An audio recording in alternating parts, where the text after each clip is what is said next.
오전 면회 시간, 엘리야의 심장에는 큰 호스 2개가 연결되어 있습니다.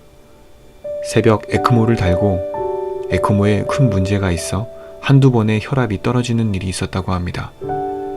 다행히도 이제는 혈색도 돌아오고 안정을 찾아가고 있다고 했습니다. 그리고 대부분은 아니지만 큰 수술 후 신생아의 경우 에크모의 도움을 받는 경우가 종종 있다고 하니 너무 걱정하지 말라고 위로해 줍니다. 2, 3일 이내에 에크모를 떼어내려 한다고도 했습니다. 수술 후 피검사는 1시간에 한 번씩 하는데 대부분의 수치가 정상 범위에 도달했다고도 했습니다. 오후에는 에크모의 의존율은 8에서 90%를 유지하며 엘리야의 심장을 쉬게 하고 있다고 했습니다. 수술 후 달라진 혈관들과 여러 이슈들로 인해 놀란 심장의 피로도인 젖산 수치가 12점대였던 것이 현재는 1점대로 많이 떨어졌다고도 했습니다. 기력이 돌아온다는 것 같습니다. 이제부터 에크모 의존율을 조금씩 낮추며 엘리야의 심장 기능이 돌아오는지 그리고 젖산 수치 추이를 살피며 분리를 하자고 합니다. 다음날 간호사 선생님께서 아이에게 이쁜 이름이 생겼네요 라며 명패를 드디어 바꿔주셨습니다. 하루빨리 많은 사람들에게 엘리야의 이름이 불리워지기를 바라며 전날 원무과에 이름을 등록했었습니다. 밤사이에는 큰 이슈는 없습니다. 이뇨제를 써서 소변량을 체크합니다. 수술 후 붓기로 인해 소변을 확인하는 일은 매우 중요한 일입니다. 가슴을 열고 나와 이틀에 한 번 세척술을 합니다. 세척술을 하며 기타 출혈 부위를 확인했는데 발견되지는 않았고 육안상 심장 운동 상태를 보니 운동 기능이 조금씩 돌아오는 것 같았고 심초음파상으로도 회복 조짐이 보인다고 드디어 내일 에크모를 떼어보자고 합니다.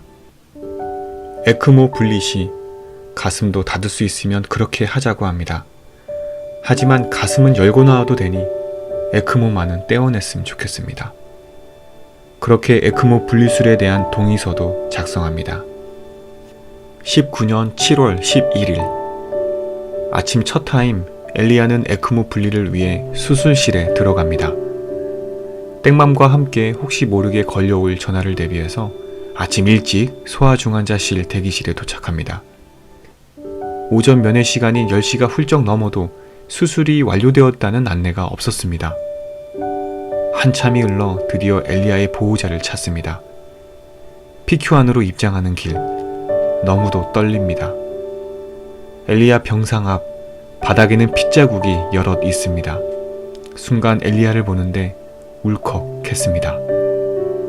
그렇게 보기 싫던 에크모가 보이지 않습니다. 엑스레이 기계가 들어가고 촬영을 합니다. 멀리서 엘리야를 바라보기만 합니다.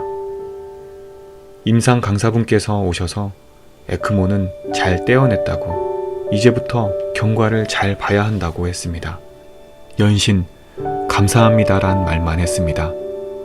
현재 가슴 닫는 일은 그리 중요하지 않다고 생각했습니다.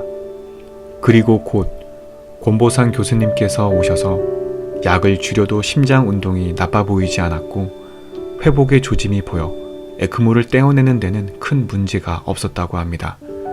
다만 신장 기능이 좋지 않아 소변이 잘 나오지 않아 투석을 할 거라고 했습니다. 흔한 일이니 걱정하지 말라고 안심시켜 주십니다. 잠깐의 면회. 엘리야 앞에서 못난 아빠는 눈물만 흘립니다. 그리고 고맙고 대견합니다. 눈을 감고 있는 엘리야에게 집 앞 공원 잔디밭과 분수에 대한 이야기를 해주었습니다. 그리고 앞으로 엘리야의 눈에는 모든 게 새롭고 신기한 것들이 많을 거라는 것과 아빠, 엄마와 함께 즐거운 시간을 보내자는 이야기를 귓가에 들려줍니다.